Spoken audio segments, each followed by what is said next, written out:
अस्सलाम वालेकुम। आज की इस वीडियो में हम चैप्टर नंबर 5 इंडेक्स नंबर को देखेंगे। इंडेक्स नंबर हमारे पास क्या होता है? हमारे पास मेजर ऑफ चेंज होता है जो वेरिएबल में over the period of time आता है। फॉर एग्जांपल आपने वीट की प्राइसेस देखनी है कि ओवर द ईयर आपके पास वीट की प्राइसेस में कितना चेंज आया है, ठीक है? तो आप वो इंडेक्स नंबर के थ्रू देख सकते हो, ठीक है?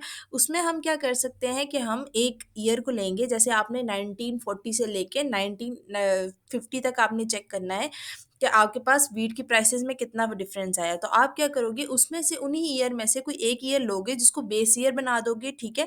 जिसके बिना पर जो है, जिसके थ्रू जो है वो आप क्या करोगे, बाकी सब ईयर के जो प्राइसेस हैं उसको कंपैरिजन करोगे और चेक करोगे और देखोगे कि हमारे पास ओवर द ईयर हमारे पास ऑन द एवरेज कितना चेंज आया है हमारे पास प्राइसेस में, ठीक है? इंडेक्स नंबर हमें हेल्प करता है ताकि हम कंपेयर कर सकें वैल्यूज़ को वेरिएबल्स की डिफरेंट पीरियड ऑफ टाइम पे, ठीक है? डिफरेंट पीरियड ऑफ टाइम पे इंडेक्स नंबर हेल्प करेगा किसमें? हमारे पास वैल्यूज़ को कंपेयर करने में, ठीक है? आपके पास इंडेक्स नंबर यूजुअली परसेंटेज की फॉर्म में होते हैं, इसीलिए जब हम इंडेक्स नंबर निकाल रहे होते हैं तो हम उसको मल्टीप्लाई बाय 100 करते हैं ताकि परसेंटेज की फॉर्म में आ जाए। परसेंटेज की फॉर्म में हम लोग इसलिए करते हैं ताकि हमारे लिए ईजिली अंडरस्टैंडेबल भी हो जाते हैं और सॉल्वेबल भी हो जाते हैं, ठीक है? इस वजह से हम उसको परसेंटेज की फॉर्म में रखते हैं।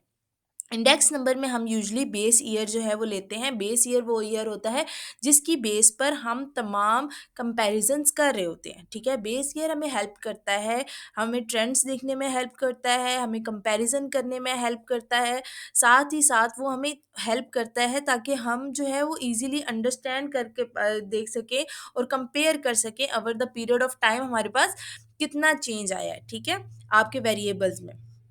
अब बेस ईयर हमेशा जो ईयर हम जिसको बेस ईयर लेते हैं वो हमेशा हमारे पास क्या होता है? 100 होता है, ठीक है? क्वेश्चन नंबर 5.1 एक्सरसाइज में हम जो है वो चेक करेंगे इंडेक्स नंबर कैसे निकालते हैं, ठीक है? उसके पार्ट 1 में हम 1977 को एज अ बेस ईयर लेंगे और सेकेंडली हमने एवरेज प्राइसेस निकालनी है, ठीक है? As a base of the following, ठीक है? एवरेज प्राइसेस को निकाल के हम उसको जो हमारे पास एवरेज प्राइस आएगी उसको बेस लेके चलेंगे, ठीक है? हमारे पास क्वेश्चन है, हमारे पास ईयर्स गिवन है, उनकी प्राइसेस गिवन है, ठीक है?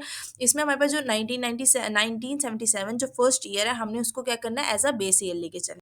अभी हमने देखा था जो फर्स्ट स्लाइड थी उसमें हमने ये देखा था कि जो हमारे पास बेस ईयर होता है उसकी वैल्यू हमेशा क्या होती है, हमारे पास 100 होती है। उसकी वजह क्या होती है? क्योंकि हमारे पास इंडेक्स नंबर का फॉर्मूला होता है कि हमने करंट ईयर को बेस ईयर के साथ डिवाइड करना है और उसको मल्टीप्लाई बाय 100 करना है। जब हम करंट ईयर को बेस ईयर के साथ डिवाइड करते हैं, मल्टीप्लाई बाय 100 करते हैं, तो हमारे पास क्या आता है? हमारे पास इंडेक्स नंबर आता है। और जब हम बेस ईयर ही को हम करंट ईयर जब हमारे पास जैसे 1997 हमारे पास बेस था, ठीक है? जब हमने उसी को डिवाइड किया, जो 1997 की प्राइस थी उसी को हमने उसके बेस ईयर पे डिवाइड किया जो कि 1977 था और उसको फिर हम मल्टीप्लाई बाय 100 किया, वो 100 ही आया है। क्योंकि जब हमारे पास बेस ईयर ही हमारे पास वो था तो करंट ईयर भी वही है, तो हमारे पास वो क्या आता है? हमेशा 100 आता है। सेम हमने 1978 के लिए भी यही किया है कि जो उसकी करंट ईयर की हमारे पास वैल्यू थी उसको डिवाइड किया बेस ईयर, जो कि हमारे पास 1977 की बेस ईयर था और उसकी वैल्यू क्या थी हमारे पास 22.50, उसको फिर हमने मल्टीप्लाई किया 100 से तो हमारे पास 111.11 आंसर आया है। सेम इसी तरह ही हमने तमाम इंडेक्स नंबर निकाले हैं तमाम ईयर्स के, ठीक है? तो ये हमारे पास 1997 को हमने as a base year use करके हमने इंडेक्स नंबर को फाइंड कर लिया। अब क्वेश्चन नंबर 2 के पार्ट में क्या था कि हमने एवरेजेस निकालनी है प्राइस को और देन उस जो हमारे पास एवरेज निकलेगी उसको हमने एज अ बेस इस्तेमाल करना है। हमने एवरेज निकालने के लिए क्या किया, जो सिंपल हमने स्टार्टिंग से अर्थमेटिक मीन का फॉर्मूला पढ़ा है कि हम क्या करते हैं, जितनी भी वैल्यूज होती हैं उनका सम करते हैं और डिवाइड कर देते हैं टोटल नंबर ऑफ वैल्यूज पे, ठीक है? तो हमने क्या किया, तमाम प्राइसेस का सम किया, ठीक है? उसको डिवाइड कर दिया जितनी हमारे पास प्राइसेस थी। तो तमाम प्राइसेस को सम किया, टोटल प्राइसेस 9 थी, उससे डिवाइड किया तो हमारे पास आ गया एवरेज प्राइस 33.61, ठीक है? अब जैसे लास्ट पार्ट में हमने 1977 वाले को एज अ बेस ईयर लिया था, इसमें हम एवरेज प्राइस जो कि 33.61 निकली है उसको हम एज अ बेस ईयर लेके चलेंगे, ठीक है? फॉर्मूला हमारे पास सेम है, ठीक है? हमने क्या किया, करंट ईयर को डिवाइड किया था पिछली बार बेस ईयर में और इस बार हमारे पास बेस ईयर क्या आ रही है 33.61, तो हम करंट ईयर को डिवाइड करेंगे 33.61 से और मल्टीप्लाई बाय 100 करेंगे तो हमारे पास एवरेज इंडेक्स नंबर निकल आएगा, जैसे कि हमारे पास फर्स्ट एवरेज इंडेक्स निकला है 66.94। इसी तरह हमने 1978 अप टू सो ऑन हमने सबका निकाला है, ठीक है? 9 जितने भी 9 ईयर्स है हमने सबका निकाला है एवरेज ईयर, सबका हमने सेम फार्मूला निकाला है, current year divided by base year multiply by 100 तो हमारे पास एवरेज निकल आई है, ठीक है?